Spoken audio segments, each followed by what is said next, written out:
Guys welcome back to my channel. তো guys আজকে এমন একটি জায়গায় যাচ্ছি, একদম নিরিবিলি একটি পরিবেশ, যেখানে আসলে আমাদের মতো এরকম যারা কন্টেন্ট ক্রিয়েটর তাদের পা এখনও পড়েনি, সেরকম নতুন একটি জায়গায় যাচ্ছি। তো এই যে দেখতে পাচ্ছেন ব্রিজটা, তো এই ব্রিজটা পার হয়ে উপরে অবদার রাস্তা, তারপরই হচ্ছে সেই কাঙ্ক্ষিত জায়গা। তো নিরিবিলি একটি পরিবেশ, তো আমি আপনাদের দেখাবো, চলুন সাথেই থাকবে ভাই। তো গাইস চলে আসছি অসম্ভব সুন্দর একটি জায়গায়। তো দেখতে পাচ্ছেন যে আসলে পরিবেশটা কত সুন্দর মনোরম পরিবেশ। এক কথায় মানে এখানে আসলে আপনার মন ভরে যাবে। এদের মানে বলতে পারেন আমি হাঁপাচ্ছি কেন, প্রায় 1 কিলোমিটার হেঁটে এই জায়গায় পৌঁছালাম। দেখতে পাচ্ছেন কত সুন্দর এই জায়গাটি। আমি যদি একটু আপনাদের দেখাই, এই দেখতে পাচ্ছেন যে ঝাউ গাছ। অ্যাকচুয়ালি এটা ঝাউ গাছ না, আমি গাছটার নাম বলতে পারবো না, জানা নেই আমার, কিন্তু গাছে কাটাও আছে দেখতে পাচ্ছেন। এই যে দেখেন গাইস, এই গাছে এখানে কাটা আছে। তো অনেক সুন্দর পরিবেশটা। তো এই বাগানটা এক কথায় অসাধারণ। ও এই যে দেখেন আমার পিছনে কত সুন্দর এই বাগানটা, একদম সবুজে সমারোহ, অসম্ভব সুন্দর এই জায়গাটি। তো অনেক কষ্টের পরে, অনেক দূর হাঁটার পরে অবশেষে এই জায়গাটায় পৌঁছালাম। তো এই জায়গাটায় আরও অনেক সৌন্দর্য আছে, আমি আপনাদের দেখাবো। এটা হচ্ছে নদীর সাইড, একদম নদীর সাইডে খোলামেলা একটা পরিবেশ। আমার মনে হয় এখানে কোনো কন্টেন্ট ক্রিয়েটরের পা এখনও পড়েনি, নতুন একটা জায়গা আবিষ্কার করলাম। আশা করি আপনাদের ভালো লাগবে। তো চলুন গাইস আমরা দেখে আসি সেই জায়গাটা।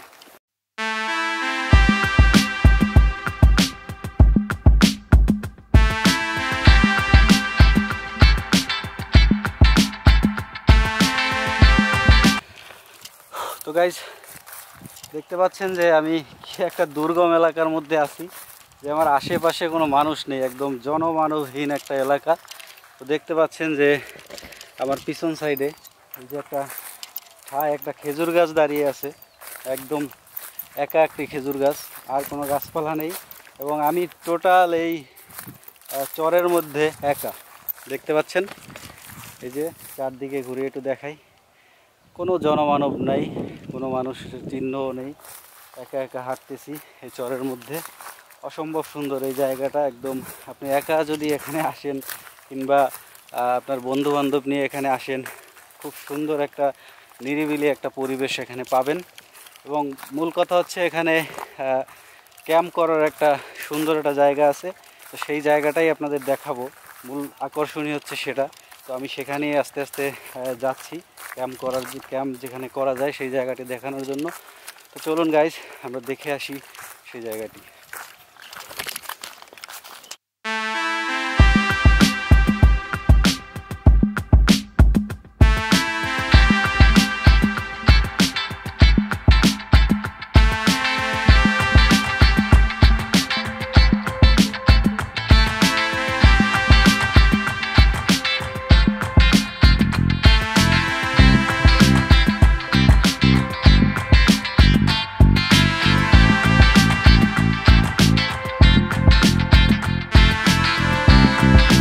গাইস হাঁটতে হাঁটতে অনেক দূর হাঁটলাম, এখনও কিছু দূর বাকি। দেখতে পাচ্ছেন ওই যে আমার পিছনে দেখতে পাচ্ছেন যে অবদার রাস্তা, ওখান থেকে মূলত এই গহীন চরে হেঁটে আসলাম। অনেক দূরের একটি পথ হেঁটে পাড়ি দিলাম। তো আমরা কাছাকাছি চলে আসছি, আর কিছু সময় গেলেই আমরা আমাদের গন্তব্যে পৌঁছাবো। তো এই হচ্ছে সেই চর। মূলত এই চরটির নাম হচ্ছে নামার চর। এই চরটি নামার চর হিসেবেই পরিচিত এখানকার। তো এখানে যদি কেউ আসতে চান, এই জায়গাটা যদি কেউ আসতে চান, তাহলে আসার একমাত্র উপায় হচ্ছে, মূলত এই চরটি অবস্থিত হচ্ছে পটুয়াখালীর একটি উপজেলা গলাচিপা থানায়। তো গলাচিপার আগেই, ফেরিঘাটের আগেই হরিদেবপুর নামক একটি জায়গা আছে, সেখান থেকে আপনারা অটোতে আসতে পারবেন। প্রথমে হরিদেবপুর বাস স্ট্যান্ড এসে ওখান থেকে অটোতে আসতে পারবেন। এখানে একটি বাজার আছে যেটার নাম হচ্ছে ভবন বাজার। সেই ভবন বাজারে এসে এখান থেকে 1 থেকে 1.5 কিলোমিটার হাঁটলেই এই জায়গাটি পাবেন। তো চলুন আমি আপনাদের দেখাই যে কোথায় আসলে এই ক্যাম্পটা করার উপযুক্ত জায়গা এবং সুন্দর একটি জায়গা। চলুন সেটা দেখাই। তো বন্ধুরা দেখতে পাচ্ছেন একদম ঘাম বেরিয়ে গেছে, অনেক রোদের অনেক তাপ। তো যাই হোক, অনেক তাপ, অনেক দূর হাঁটলাম, সব কিছু সহ্য করার পরেও অনেক কষ্টের পরে দেখতে পাচ্ছেন আমার পিছনে এই সেই ঘর। এই ঘরটার মধ্যে আসলে এখানে যারা চাষবাস করে এই চরে মূলত এই সিজনে তরমুজের চাষ হয়, অসংখ্য তরমুজের চাষ হয়। এই যে এরকম ঘর দেখতে পাচ্ছেন, এই ঘরে তারা এখানে রাতে থাকে এবং এখানে তারা দুপুরে থাকে, মানে যারা কাজবাজ করে তারা এখানেই থেকে কাজবাজ করে। তো আমরা দেখব তাদের জীবনযাপন, আসলে তারা এখানে কিভাবে থাকে, কি খাওয়া দাওয়া করে, তাদের পরিবেশটা কীরকম, তারা কিভাবে এখানে বসবাস করে এই কয়েক মাস, সেটাই আমরা দেখব। এবং দেখব নদীর পাড়ের সৌন্দর্য এবং ক্যাম্প করার সেই জায়গাটি। তো চলুন আমরা দেখে আসি। যে আমি এখন যে ঘরটা আপনাদের দেখালাম সেই ঘরে অবস্থান করতেছি, মানে প্রচণ্ড রোদে একদম ঘেমে টেমে অস্থির। তো এখানে এই যে তরমুজ ক্ষেতের যে মালিক, উনি এখানে আসে, তার সাথে আমরা কথা বলবো। তো এই ফাঁকে একটু রেস্ট নিয়ে নিচ্ছি এবং এখানকার কিছু এরিয়াল ভিউ আপনাদের দেখাবো। তো সাথেই থাকবেন। কাকা, এখানে আমি একটু কথা বলি আপনার সাথে। হ্যাঁ, আচ্ছা, এখানে এই জমি, এইগুলোর মালিক কি আপনি? জমি না, মানে এই যে তরমুজের চাষ করতেছেন। তরমুজ দুইজনের, একজনের ওই সিটার বাগানে বাগানে দুইজনে দিছে এই জমি। আচ্ছা, মানে ওই জমি তো লিজ নেওয়া? হ্যাঁ, লিজ নেওয়া না। তো যাই হোক, এখানে আসলে এই ঘরের মধ্যে কি রাতেও থাকেন? হ্যাঁ। খাওয়া দাওয়া এখানেই? মানে বাড়ি থেকে খাবার এনে? আচ্ছা, যখন এই তরমুজ হয়, মানে পুরোপুরি যখন ফল আসে, তখন তো এখান থেকে যেতে পারেন, এখানেই থাকতে হয়, রান্না বাড়া সব এখানে? যাই হোক, তো দর্শক দেখতে পাচ্ছেন, এই হচ্ছে সেই গহীন চরের মধ্যে সেই ঘরটা, যেখানে মূলত এই তরমুজ চাষিরা এখানে বসবাস করে এই কয়েক মাস। তাদের এই তরমুজ ক্ষেত পরিচালনা এবং এই তরমুজ ক্ষেতের রক্ষণাবেক্ষণের জন্য তাদের এই সময় এখানে থাকতে হয়। গাইস, এই হচ্ছে ঘরটা দেখতে পাচ্ছেন। আমি এখন ঘরের মধ্যে অবস্থান করতেছি। এখানে তরমুজ ক্ষেতের যে সরঞ্জাম, চাষাবাদ করার যে যন্ত্রপাতি, সেগুলো এখানে রাখা হয় এবং এখানে কিছুদিন পরে এখানে মানে থাকার ব্যবস্থা করা হবে। এই যে দেখতে পাচ্ছেন যে নিচে তক্তা দিয়ে ঘর বানানো হয়েছে। তো মূলত বর্ষাকালে এই জায়গাটা একদম পানির নিচে ডুবন্ত থাকে। তো এখন মূলত শুকনার সিজন, শীতকাল, তাই এখানে চরটা জেগে উঠছে। মূলত এই চরটার নাম হচ্ছে নামার চর নামে পরিচিত এটা। তো গাইস, চলুন আমরা দেখব যে আসলে এখানে ক্যাম্প করার জন্য একটা আদর্শ স্থান আছে, মূলত সেটাই হচ্ছে আমাদের আকর্ষণ। এবং এটা হচ্ছে আর একটা সুন্দর একটা জায়গা। এই যে দেখতে পাচ্ছেন এখানে কতটা মানে শান্তি, মানে এত রোদ চারিদিকে। বিশেষ করে গরমের দিনে যদি এইখানে আপনারা আসেন, অনেক সুন্দর একটা সময় পার করতে পারবেন, একদম নিরিবিলি, কোনো ঝামেলা জঞ্জাটবিহীন একটা জায়গা। তো চলুন আমরা ঘুরে দেখে আসি।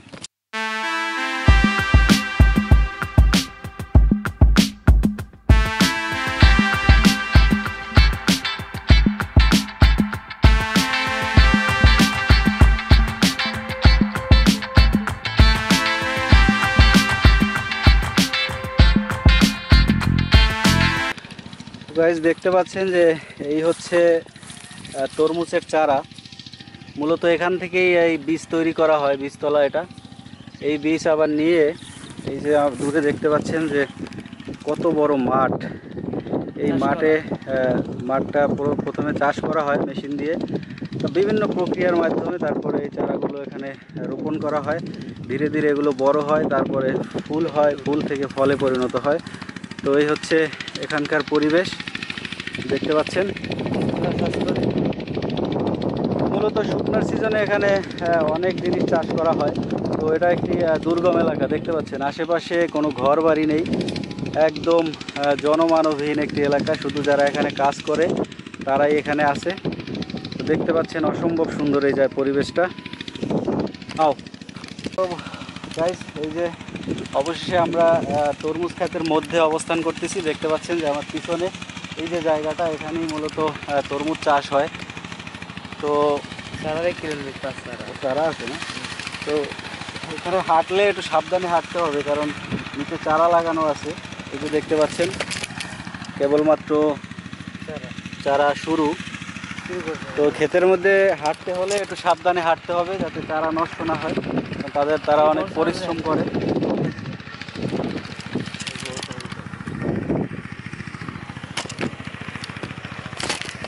তো গাইস, আমরা অবশেষে পৌঁছালাম সেই ক্যাম্পিং করার আদর্শ জায়গায়। দেখতে পাচ্ছেন যে এই যে আমার পিছনে জায়গাটা, একদম কাছেই নদী, এবং আমি একদম নদীর পাশেই দাঁড়িয়ে আছি।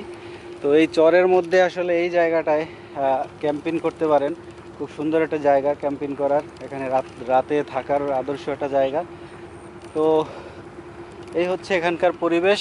তো আসলে এরকম দুর্গম চরের মধ্যে ঘুরতে আসলে আসলে ভালোই লাগে। সেটা হচ্ছে চারিদিকে কোনো মানুষের কোলাহল নেই, কোনো গাড়ির হর্ন নেই, নিরিবিলি সুন্দর একটা পরিবেশে এখানে সময় কাটানো যায়। তো আমি যে এই ঘরটা আপনাদের দেখালাম, যে আসলে এরকম একটি জায়গায় যদি আপনার ঘর থাকে, আপনি যদি এরকম বসবাস করেন এখানে, আমার মনে হয় না যে আপনাদের খারাপ লাগবে। তো চলুন বন্ধুরা, আমি এখানের কিছু ভিউ আপনাদের দেখাই, যে এখানে ক্যাম্পিং করার যে আদর্শ জায়গাটা কীরকম সেটা আপনাদের একটু দেখাই।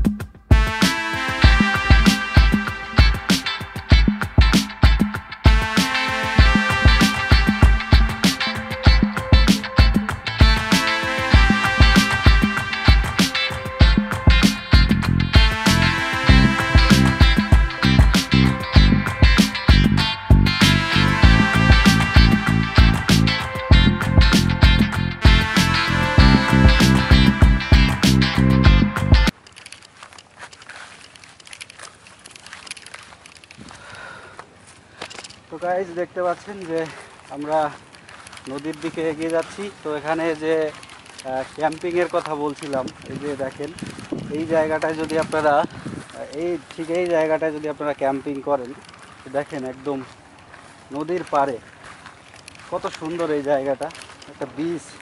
আমার মনে হচ্ছে যে আমি কোনো সমুদ্র সৈকত বা বিচে আছি। এদিকে তুমি সামনে হাঁটো, হ্যাঁ। তো দেখতে পাচ্ছেন যে কত সুন্দর এই জায়গাটা, একদম বিচের মতো। একটু কিছু দূর গেলেই একদম নদীর পানি, ঢেউগুলো আছড়ে পড়ছে এই পারে, অনেক সুন্দর। আমার মনে হচ্ছে আমি কোনো সমুদ্র সৈকত, কুয়াকাটা অথবা কক্সবাজার এরকম কোনো জায়গায় আমি অবস্থান করতেছি। দেখতে পাচ্ছেন কত সুন্দর এই জায়গাটা। তো গাইস, এই হচ্ছে এখানকার পরিবেশ।